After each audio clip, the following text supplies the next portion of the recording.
Vamos aprender algumas lições sobre fé. Você é uma pessoa de fé, com certeza. Você tem fé. Talvez você não saiba alguns segredos da fé, como a fé funciona, a fé que agrada a Deus. Talvez você já se perguntou assim: o que eu faço para chamar a atenção de Deus? O que eu faço para ver mais resultados da minha fé? O que eu devo fazer? Eu devo ir mais à igreja? Eu devo orar mais? Eu devo ler mais a Bíblia? Jejuar? O que eu devo fazer? Ser uma pessoa melhor? O que eu tenho que fazer para a minha fé ter mais resultados? Vamos aprender aqui com a história de um homem cuja fé foi elogiada pelo Senhor Jesus. Eu estou falando do centurião. Diz o texto que quando Jesus entrou em Cafarnaum, esta cidade lá em Israel, havia um centurião que tinha um servo. Você pode ler isso lá no Evangelho de Lucas, capítulo 7. Este centurião era um soldado romano responsável por 100 soldados, por isso centurião, né? Ele era uma pessoa importante no exército romano. Não era judeu, portanto. Havia um servo do centurião, era muito estimado por ele e estava doente à morte.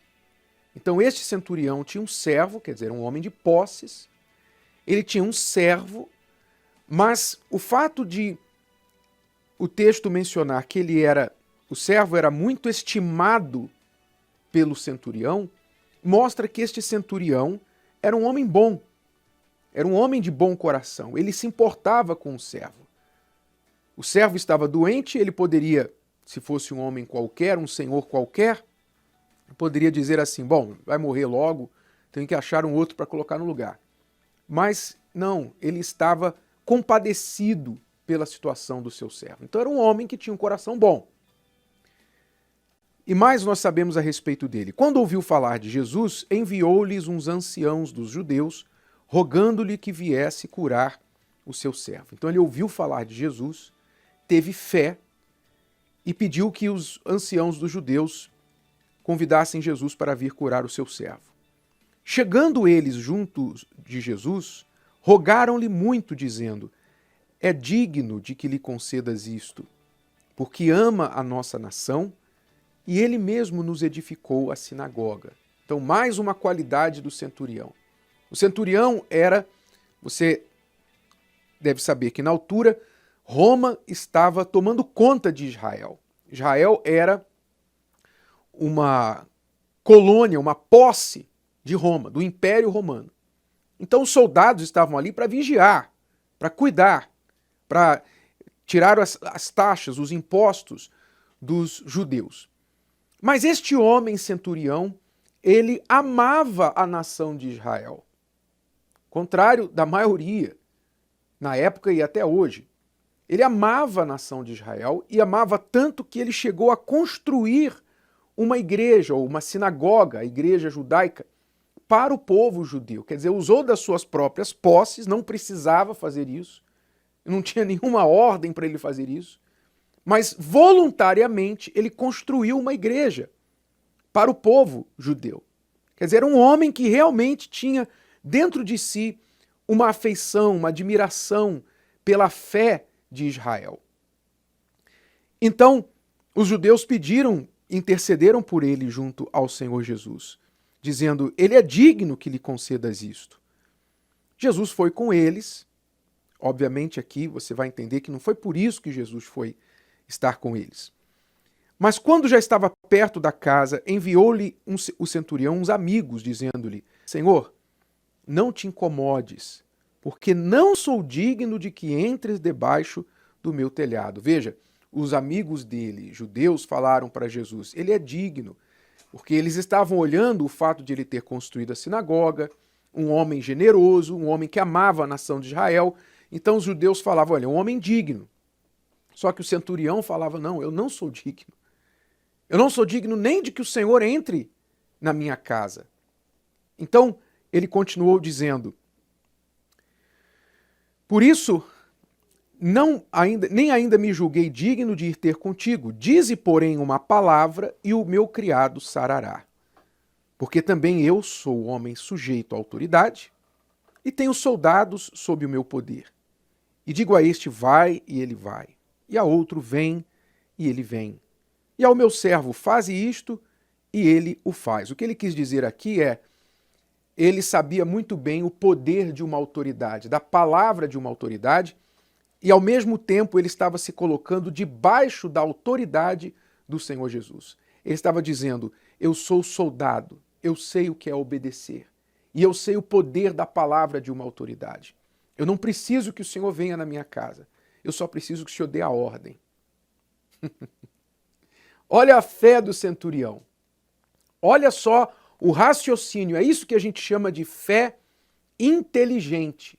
Porque ele raciocinou, ele pensou, ele concluiu aquilo que ele acabou de falar para o Senhor Jesus.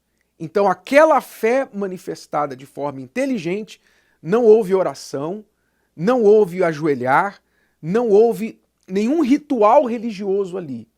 Houve um raciocínio e uma manifestação daquela fé através daquele pedido. Manda uma palavra, e o meu servo, o meu criado sarará. E ouvindo isto, Jesus maravilhou-se dele, e voltando-se disse à multidão que o seguia, digo-vos que nem ainda em Israel tenho achado tanta fé. Quer dizer, Jesus procurava fé. Veja que Jesus procura fé. Quando ele falou da fé do centurião, ele mencionou que ele estava procurando em Israel fé e não achou uma fé como a fé do centurião. Jesus procura fé. Neste momento, Jesus está procurando a fé. Os olhos de Deus estão sobre toda a terra e ele está procurando manifestações de fé nele.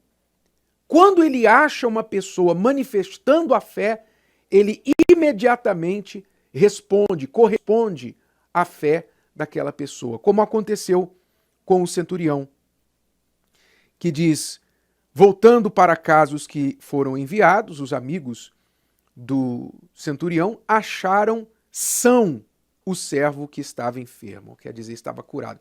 Na hora que Jesus falou a palavra, o servo já foi curado lá na casa. Jesus nunca viu o servo, não colocou as mãos no servo, não orou pelo servo, o centurião não viu Jesus, mas só por uma palavra que ele mandou recado para o Senhor Jesus, o seu servo foi curado.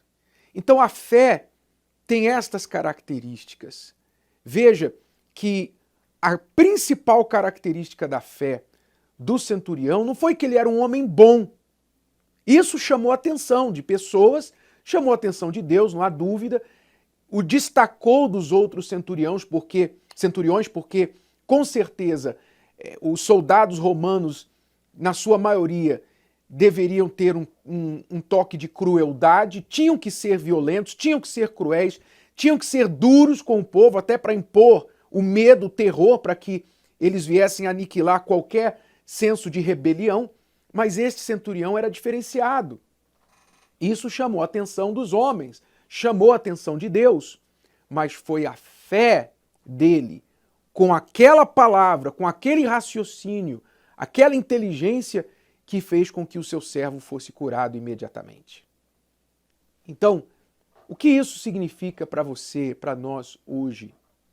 É importante que você tenha atitudes corretas, que enquanto todo mundo está fazendo errado, você faça o certo, é muito importante. Isso tem valor diante de Deus, isso chama a atenção de Deus. Em um mundo em que todo mundo opta pela malandragem, pela corrupção, pelo esquema, pelo caminho mais fácil, em um mundo em que a mentira é o normal e a verdade é a raridade, em um mundo em que as pessoas estão desacreditadas, estão optando por fazer aquilo que elas pensam, independente se é o certo ou errado, você viver na justiça, isso chama a atenção de Deus.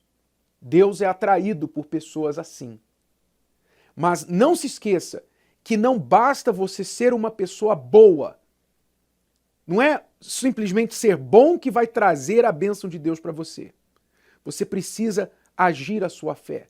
A fé racional, a fé inteligente, a fé que pensa. Deus se agrada de pessoas que pensam, pessoas que raciocinam, que usam a inteligência e principalmente a inteligência na sua palavra, na sua promessa. Deus se agrada dessas pessoas. Então pense, raciocine, não fique baseando a sua fé em religiosidade. Ah, eu fui à igreja, cumpri meu dever. Ah, eu ajoelhei de manhã e orei, cumpri meu dever. Ah, eu li 3 capítulos da Bíblia, 3 do Velho Testamento, 2 do Novo Testamento. Não fique se confiando em rituais, em religiosidade. Use a sua cabeça, a sua inteligência na palavra. Deus se agrada de pessoas que creem na sua palavra, buscam entender a sua palavra e agem sobre a sua palavra. Quando o centurião disse, manda só uma palavra, ele mostrou o respeito, ele mostrou a obediência, o temor que ele tinha à palavra do Senhor Jesus. Ele se fez servo e fez Jesus entender que para ele Jesus era o seu Senhor, era o seu comandante.